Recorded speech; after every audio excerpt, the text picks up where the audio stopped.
اعوذ باللہ من الشیطان الرجیم، بسم اللہ الرحمن الرحیم۔ السلام علیکم ناظرین، میں ہوں آپ کا ہوسٹ محمد عقیل اور ہمارے اس چینل میں خوش آمدید۔ ناظرین کرام، اس وسیع کائنات میں اللہ تعالیٰ کی بنائی ہوئی بے شمار مخلوقات آباد ہیں، لیکن جو مقام و مرتبہ انسان کا ہے کسی دوسری مخلوق کو حاصل نہیں ہوا،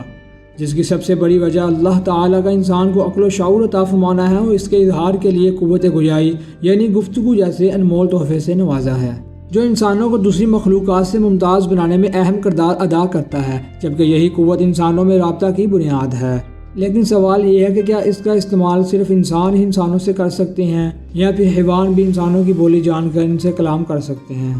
تو دوستو، سائنسدانوں کی حالیہ اور زبردست تحقیقات کے بعد اس بات کو سب سے پہلے جاننے کے یہ تمام معاملات جو آج سائنسدان اپنی کوششوں کے بلبوتے پر عمل میں لا رہے ہیں، ان سب کے بارے میں آج سے 1400 سال پہلے حضرت محمد مصطفیٰ صلی اللہ تعالی علیہ وآلہ وسلم نے آگاہ فرما دیا تھا، اور اسی زمین میں رسول اللہ صلی اللہ تعالی علیہ وآلہ وسلم نے ارشاد فرما دیا تھا کہ علامات قیامت میں سے یہ بھی ہے کہ جنگلی درندے اور وحشی جانور انسانوں سے گفتگو کریں گے۔ چنانچہ صحیح بخاری کی روایات میں حضرت ابو ہریرہ رضی اللہ تعالیٰ عنہ فرماتے ہیں کہ آپ صلی اللہ علیہ وآلہ وسلم نے صبح کی نماز پڑھ کر لوگوں سے متوجہ ہوتے ہوئے فرمایا کہ بنی اسرائیل میں ایک آدمی بازار میں گائیں لے کر جا رہا تھا۔ جب وہ اس پر سوار ہوا تو گائیں کہنے لگی کہ ہم ان کاموں کے لیے پیدا نہیں کی گئی، ہم تو صرف کھیتی کے لیے پیدا کی گئی ہیں۔ لوگوں نے یہ حال دیکھ کر کہا کہ سبحان اللہ، گائیں بھی باتیں کرتی ہیں۔ آپ صلی اللہ تعالی علیہ وآلہ وسلم فرمایا کہ ابو بکر اور عمر اس بات پر ایمان لاتے ہیں، حالانکہ ابو بکر اور عمر وہاں موجود نہ تھے۔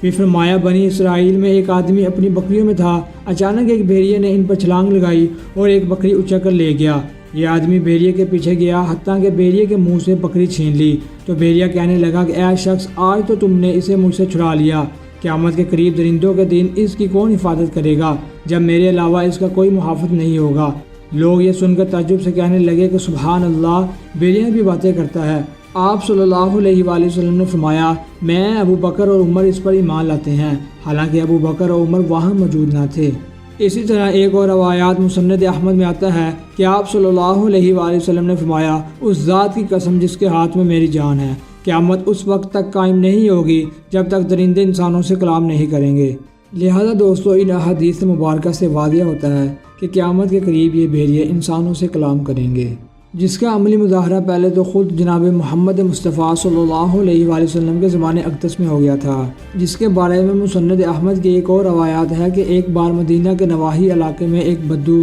اپنی بکریاں چرا رہا تھا کہ اچانک ایک بھیڑیا اس کے ریوڑ پر حملہ آور ہوا اور اس کی ایک بکری چرا لی، اور رابی نے اس بھیڑیے کا پیچھا کیا اور اسے بکری چھڑا لی۔ بھیڑیا نے اس پر مزاحمت کی اور اپنی دم کھڑی کر کے آلتی پالتی مار کے بیٹھ گیا، اور عرابی کو مخاطب کرتے ہوئے بھیڑیا یوں بولا کہ تم نے اللہ کا عطا کیا رزق مجھ سے چھین لیا۔ عرابی نے کہا کتنی عجیب بات ہے، بھیڑیا دم کھڑی کر کے مجھ سے مخاطب ہو رہا ہے۔ یہ سن کر بھیڑیا نے کہا اللہ کی قسم تم اس سے زیادہ عجیب بات کا مشاہدہ کرو گے۔ عرابی نے پوچھا اس سے زیادہ عجیب بات کیا ہے؟ بھیڑیا کہنے لگا کہ اللہ کے رسول صلی اللہ تعالی علیہ وآلہ وسلم کھجور کے 2 باغوں میں 2 پتھریلی زمینوں کے درمیان لوگوں کو گزرے ہوئے زمانے کی باتیں بتا رہے ہیں اور آنے والے حالات کے بارے میں بھی آگاہ کر رہے ہیں۔ یہ سنتے ہی عرابی نے اپنی بکریوں کو آواز دی اور انہیں مدینہ کے پاس لے آیا، پھر انہیں چھوڑ کر نبی کریم صلی اللہ تعالی علیہ وآلہ وسلم کی طرف چل دیا اور اس نے آپ کے دروازے پر دستک دی۔ آپ صلی اللہ علیہ وآلہ وسلم جب نماز سے فارغ ہوئے تو فرمایا بکریوں والا عرابی کہاں ہے؟ عرابی اٹھ کر کھڑا ہو گیا۔ رسول اللہ صلی اللہ علیہ وآلہ وسلم نے فرمایا جو کچھ تم نے سنا اور دیکھا وہ لوگوں کو بتاؤ۔ عرابی نے بھیڑیے والا پورا واقعہ اور اس کی گفتگو سے صحابہ کرام رضی اللہ تعالیٰ عنہ کو آگاہ کیا۔ رسول اللہ صلی اللہ تعالی علیہ وآلہ وسلم نے اس وقت فرمایا عرابی نے سچ کہا، کچھ علامات ایسی ہیں جو قیامت سے پہلے ظاہر ہوں گی، اس ذات کی قسم جس کے ہاتھ میں میری جان ہے، قیامت اس وقت تک قائم نہ ہوگی جب تک یہ حالت نہ ہو جائے کہ تمہارا ایک شخص اپنے گھر سے نکلے گا، کوڑ یا لاٹھی سے بتائے گا کہ تمہارے جانے کے بعد تمہارے گھر والے کیا کچھ کرتے رہے۔ ناظرین کرام، حدیث مبارکہ میں درندوں اور وحشی جانوروں کے کلام کرنے کا جو ذکر آیا ہے وہ بلا شبہ اصلی اور حقیقی معنوں میں جانوروں کے کلام کرنے سے متعلق ہے۔ سائنسدانوں کے مختلف قسم کے تجربات سے یہ بات سامنے آئی ہے کہ جانوروں کے لیے کوئی ایک ایسا آلہ ایجاد کرنے کی ضرورت ہے جس کے ذریعے وہ انسانوں سے رابطہ کر سکیں، وہ الفاظ کے ذریعے اپنے جذبات کا اظہار کر سکیں۔ لہذا اس کام کے بعد سائنسدان پوری دلجوئی سے اس کام میں مشغول ہو گئے اور یہ ایسا آلہ ایجاد کرنے میں کامیاب ہو گئے جو ان کے بولنے کے انداز کو سمجھ کر ان کے مالکوں کو آواز کے ذریعے بتاتے ہیں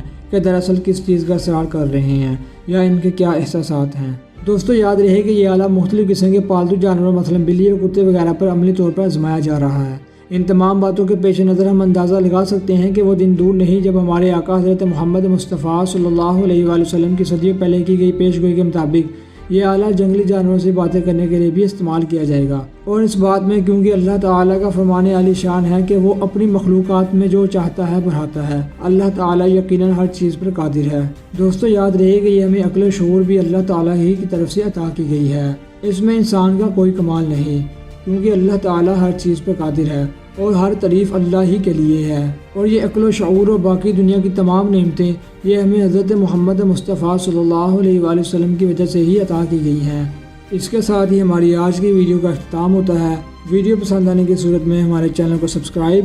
اور لائک ضرور کریں، اور پاس ہی موجود بیل آئیکن کو کلک کریں تاکہ آپ کو ہماری ہر نئی آنے والی ویڈیو کا نوٹیفیکیشن ملتا رہے۔ اپنے دوستوں اور رشتہ داروں کی گرد و نواح کے تمام لوگوں کا خیال رکھیے گا۔ تب تک کے لیے اللہ حافظ۔